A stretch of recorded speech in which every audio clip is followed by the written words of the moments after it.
A gente volta a fazer o contato com a Europa, o nosso correspondente Luca Bassani, acompanhando as últimas movimentações. Agora há pouco, Luca, a gente falava das declarações do presidente da Ucrânia. A situação, claro, vai tomando outras proporções, outros contornos desse conflito. O que já se sabe até agora? Como é que está a reação dos integrantes da União Europeia, principalmente? Bom dia, Thiago. Bom dia, Adriana. Exatamente, durante essa noite, novos ataques. A operação militar russa efetivamente se fez presente no território ucraniano, principalmente nas províncias rebeldes e também em pontos estratégicos, como as cidades no Mar Negro, as cidades de costa de Mariupol e de Odessa. Nós tivemos também explosões em diversas outras localidades. Muitos dizem também que a cidade de Boryspil, onde fica o aeroporto internacional de Kiev, foi atingida, e com isso temos também grande caos instaurado na população que quer sair o mais rápido possível dessas grandes metrópoles ou desses alvos, né? Pois a operação lançada por Putin pode envolver também um ataque antiaéreo, e isso faz com que as pessoas temam ficar em lugares onde há maior exposição, como cidades grandes de Kiev, Kharkiv e até mesmo Odessa.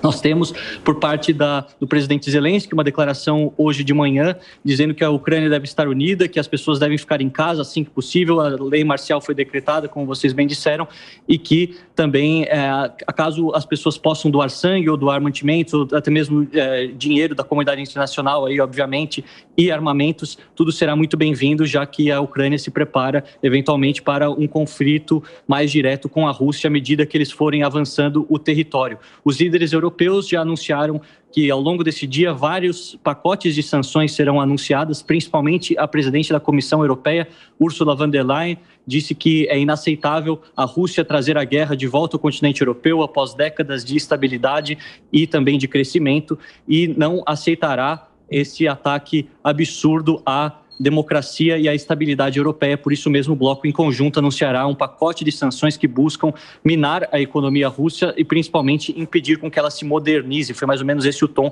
do discurso que ela deu mais cedo. Também aguardamos ansiosamente o pronunciamento do secretário-geral da OTAN, Jens Stoltenberg, por volta das 8h30 do horário de Brasília, que anunciará também as próximas medidas tomadas pela Organização do Tratado do Atlântico Norte, aí com um caráter mais militar e menos econômico, para conseguir frear esse expansionismo russo que se fez presente na Ucrânia. Também aguardamos um pronunciamento oficial do presidente Joe Biden, que ao longo dessa semana já enviou tropas para os países membros da OTAN que fazem fronteira com a Rússia ou com a Ucrânia. No caso, temos Estônia, Letônia e Lituânia, os países bálticos, assim como a Polônia e a Romênia, que também fazem fronteiras com a Ucrânia. Grande temor surge aqui no continente europeu, principalmente por uma nova crise de refugiados, considerando que a Ucrânia faz extensa fronteira com a União Europeia, Eslováquia, Hungria, Romênia, Polônia, e obviamente a crise humanitária por trás, através de uma guerra de proporções catastróficas. Pelo menos quando olhamos ambas as declarações, tanto quanto Putin diz que não vai aceitar nenhum tipo de resposta, até mesmo a OTAN e os Estados Unidos e a União Europeia dizendo que os ataques russos serão respondidos também da altura, nós sabemos que estamos falando de um conflito muito, muito violento. E, Luca, a população russa, como se posiciona em meio a todas essas decisões de Vladimir Putin? A maioria da população apoia o presidente e deve sofrer as sanções impostas por outros países junto com o presidente também? Eu tenho uma relação muito próxima com a Rússia e todos os dias eu falo com pessoas na Rússia. Nós vemos que a máquina estatal russa de notícias, que é um país onde não há liberdade de imprensa, não há instituições sólidas como vários países ocidentais, apesar de todas as nossas falhas, lá o discurso é sempre: vamos proteger os russos que estão em território ucraniano sendo abusados. Ele até falou genocídio da população russa nos territórios do Donbás nos últimos anos, e exatamente essa intervencionista militar no dia de hoje foi para conter e proteger os seus. Então, ele usa muito essa retórica de proteção e de que está agindo em legítima defesa e não fazendo uma invasão e um ataque. Obviamente que nós sabemos que a Rússia passa por uma grande crise econômica por conta da pandemia, e o presidente Putin, consequentemente, passa por uma crise de popularidade, mas quando se trata dos valores russos, dessa questão mais emocional da guerra, com questão de falar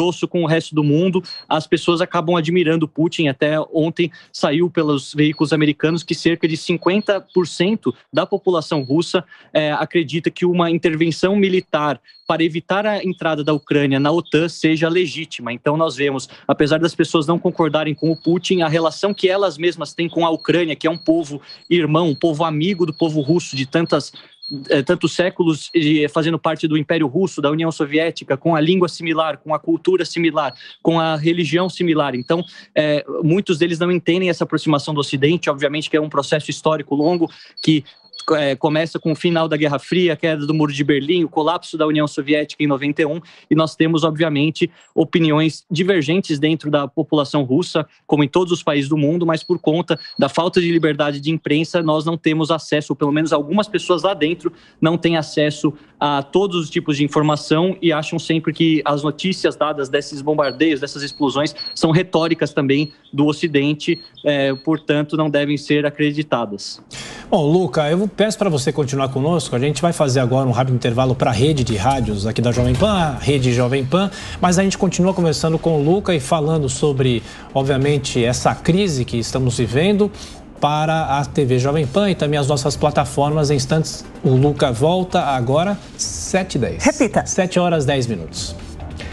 Bom, Luca, você falava muito bem em relação à estabilidade que a Europa vivia nas últimas décadas, mas essa estabilidade foi quebrada com esse posicionamento da Rússia. Por mais que a gente não tenha ainda a dimensão do que vai acontecer, é importante dizer o seguinte: a gente viveu nos últimos anos guerras, a guerra dos Estados Unidos contra o Iraque, a própria guerra do Golfo, que o professor Furrella lembrava, mas é uma incursão que deve ser considerada histórica. Como é que os analistas aí na Europa estão avaliando essa incursão? É um momento único da Europa depois de muitas décadas, né?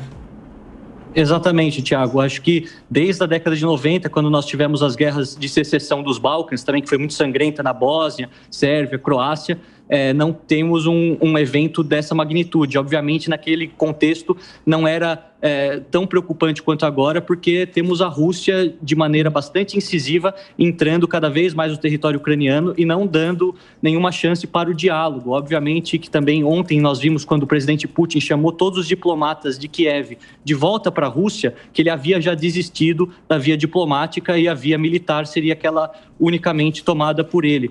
Os analistas falam que Putin, de certa forma, precisa desse antagonismo com a União Europeia e com os Estados Unidos para se manter sempre nas manchetes, manter a sua popularidade alta e manter essa imagem de homem forte perante o seu próprio povo. Mas, ao mesmo tempo, nós sabemos que de todas as dificuldades que o continente europeu já enfrentou durante sua história e quão bonita foi a construção democrática feita a partir de 45, principalmente com a União Europeia, que é, ao meu ver, um dos maiores projetos de paz mais bem-sucedidos do mundo, porque se nós pensarmos que as duas guerras mundiais começaram aqui, entre França, Alemanha, Inglaterra, também a Rússia, entre outros países, nós temos 70 anos aí de paz, sem conflitos dessa magnitude, sem um grande contingente de refugiados dentro do continente, e essa nova empreitada russa, ela coloca tudo isso em xeque. Obviamente que todos se preocupam do aspecto econômico e do aspecto político, mas o aspecto humanitário é aquele que é mais relevante para os líderes europeus e para o presidente da Comissão Europeia, Ursula von der Leyen, por conta da enorme crise de refugiados. Como eu já mencionei um pouco mais cedo, Ucrânia fazendo fronteira com 4 países da União Europeia e tendo também, obviamente, recebido todo esse apoio ideológico, até mesmo militar, por parte dos países europeus, espera que os mesmos acolham os seus refugiados caso seja necessário. É muito triste ver a situação de Kiev, cidade que estive há poucos dias e já estive em outras ocasiões, gosto muito, e você vê mesmo uma situação de relativa calamidade, claro, em grandes metrópoles, porque a população teme o que está por vir, principalmente pelos céus, né, caso chegue um ataque aéreo.